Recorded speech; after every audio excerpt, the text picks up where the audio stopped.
একটা মজাদার নাস্তা তৈরি করব, তার জন্য যা যা লাগবে সবটা এখন দিচ্ছি।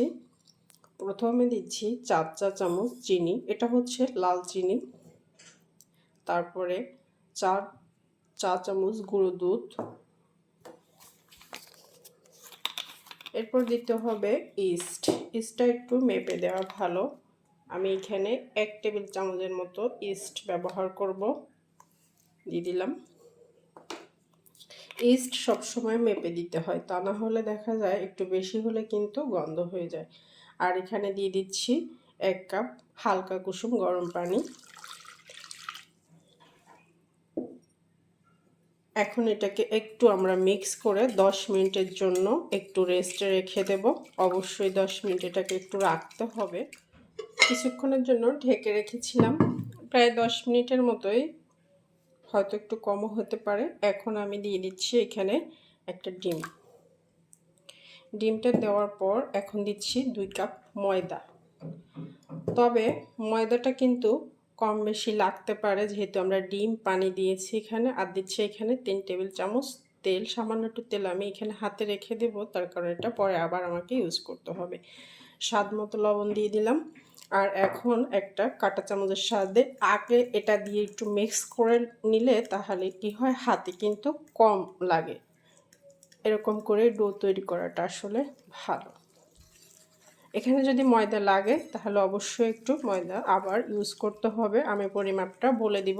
আচ্ছা, আমরা ডোটাকে এরকম করে করে নিছি। আর এখন এই পর্যায়ে যে তেলটা এখানে বাকি রেখেছিলাম, এখান থেকে কিছুটা তেল নিয়ে আমরা চামচটাকে আগে সরিয়ে দিব। তারপরে এখানে কিন্তু ডোটাতে আরও 1 কাপ ময়দা মেশানো হয়েছে। তার অর্থ হচ্ছে এখানে ডিমটা কিন্তু বেশ বড় ছিল। ডিম বড় হলে লিকুইড বেশি হয়ে যায়, তার কারণে ময়দাও বেশি লাগে। এখন আমরা ডোটাকে রেখে দেব রেস্টে আধা ঘন্টার জন্য। এভাবে করে রেখে দিচ্ছি। সম্পূর্ণ তেলটাই দেয়া হয়ে গেছে। আর ডোটা কিন্তু একটু পাতলাই হয়েছে। আর এরকম হলে কিন্তু ভালো হবে, তাতে করে খাবারটা সফট হবে।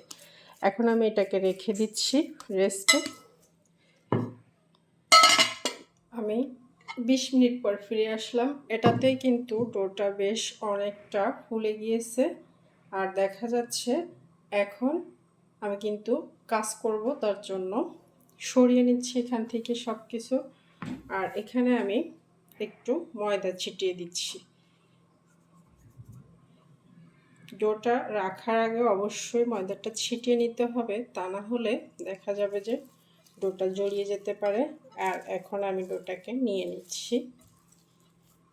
এখন এটাকে আমি একটু ভাগ করে নিব। যে কটা বানাবো আমি সে কটা ভাগ করতে হবে।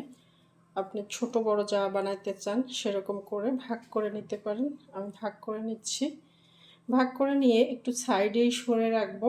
আর রাখার সময় অবশ্যই একটু ময়দা দিয়ে নিতে হবে। আর এখন এটাকে জাস্ট আমি একটু হাতে একটু ফোল্ড করে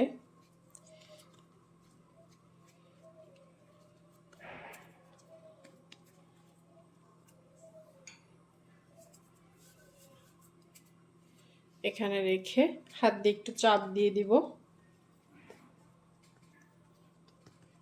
চাইলে একটু বেলনিতে বেলাও যেতে পারে, হালকা হাতে একটু বেলে নেওয়া যেতে পারে, তাতে করে আর একটু বাড়বে। এখন আমরা কি করব, একটু ছুরি দিয়ে একটু দাগ কেটে নেব।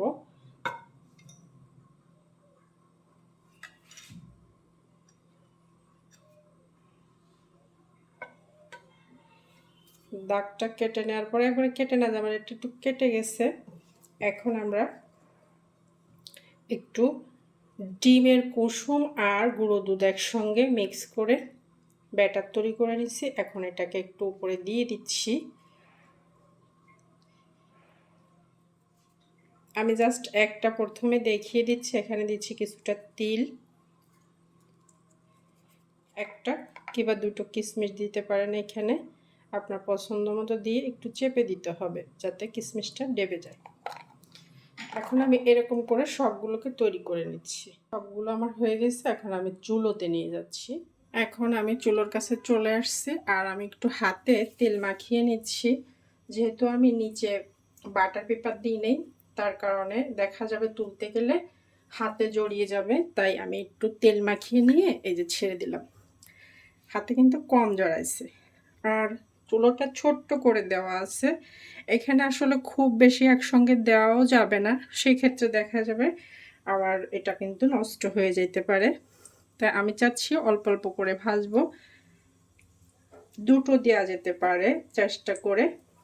আচ্ছা, একটু সরিয়ে দিয়ে তারপরে আমি আর একটা একটু দিয়ে দিচ্ছি, আর দিব না, এই দুটোই ভাজবো। আমাদের কিন্তু এখন এটাকে একটু উল্টোই দিতে হবে, তার কারণ অনেকটা ফুলে উঠেছে, আর এই পিঠটা তো অবশ্যই একটু ভাজতে হবে। দেখেন এটা কিন্তু জয়েন্ট লেগে গেছে, তারপরেও কি করার, উল্টোই তো দিতেই হবে। আমি একটু হালকা হাতে ধরে এই যে উল্টোই দিলাম, আর এটাও সেম প্রসেসে উল্টোই দিব। আসলে এসব জিনিস অনেক বড় জিনিসে বানানো হয়, আমরা তো আসলে বাসায় তৈরি করি, এত বড় জিনিস তো আমাদের থাকবে না। তারপর আমি চেষ্টা করি, একটা করে দিলে অবশ্যই অনেক বেশি ভালো হইতো, কিন্তু এখন তো প্রবলেমে পড়ে গেছি। যাই হোক, এইভাবে আমি ভেজে নিব, হয়তো একটা সেট একটু অন্যরকম হবে। আমি কিন্তু উল্টে দিছি, কষ্ট হলে উল্টে দিছি। এখন জাস্ট এভাবে একটু তেল উঠিয়ে মাঝে মাঝে একটু উপরে দিয়ে দিচ্ছি, এই আর কি। দুটো সাইড একটু ব্রাউন হয়ে গেলে তখন আমি এটাকে নামিয়ে নেব। সবগুলো বান একই প্রসেসে ভেজে নিতে হবে। এই তো বানগুলো কিন্তু ভাজা হয়ে গেছে, আর এই যে এটা কিন্তু মাশাআল্লাহ খুব সুন্দর একটা কালারও এসেছে। আসলে ক্যামেরায় খুব ভালো দেখাচ্ছে না, কিন্তু আলহামদুলিল্লাহ খুবই ভালো হয়েছে। আমি সবগুলো একই রকম করে নিচ্ছি, সবগুলো বান তৈরি করে নিয়েছি। আলহামদুলিল্লাহ বানগুলো এত সুন্দর হয়েছে বিশ্বাস করবেন না। আমার আসলে ভীষণ ভীষণ ভালো লাগে যখন একটা কাজ আমি একদমই সাকসেসফুলি করতে পারি। আলহামদুলিল্লাহ।